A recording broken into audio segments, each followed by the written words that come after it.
Hello all, welcome back. This is module number 3 of the chapter Silk Road. In the previous module, we saw how the author is leaving from this place called Rao and he could see Drogbas and Tibetan mastiffs, and he had to face severe ice blocks on the road, and the author's health condition was getting worse because of the high altitude. And now we'll continue and see what happens next. By late afternoon, they had reached the small town of Hor on the shore of Lake Mansarovar, which was on the old trade route between Lhasa and Kashmir.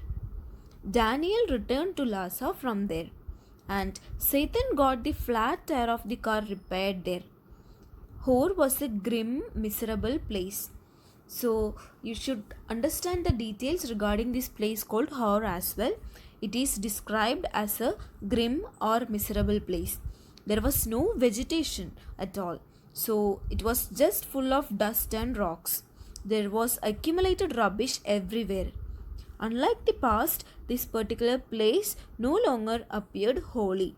So this is the description given by the author regarding this place called Hor. So by 10:30 p.m. they reached this place called Darchan, where they found a guest house to stay in. So it was the end of the road.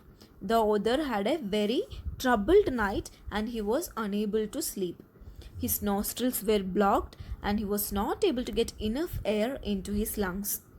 Most of the night he sat up as he was unable to sleep. Next day, Satan took the author to the Darchan Medical College since he was not feeling well. The doctor told him that it was just the cold and the altitude which were giving him the trouble.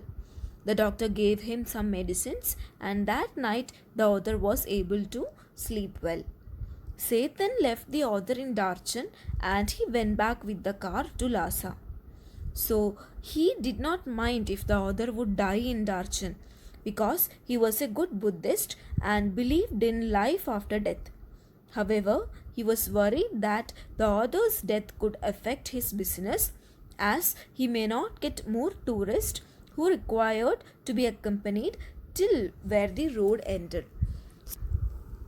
So next day, the author continues his journey and the author looks for a companion, and he also notices a lot of things about Darchan.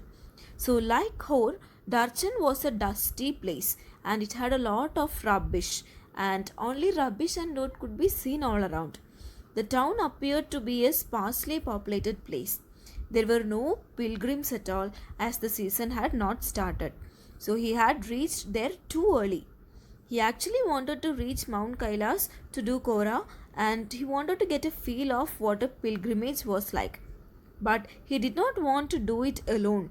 He was looking for someone with whom he could speak and with whom he can talk English.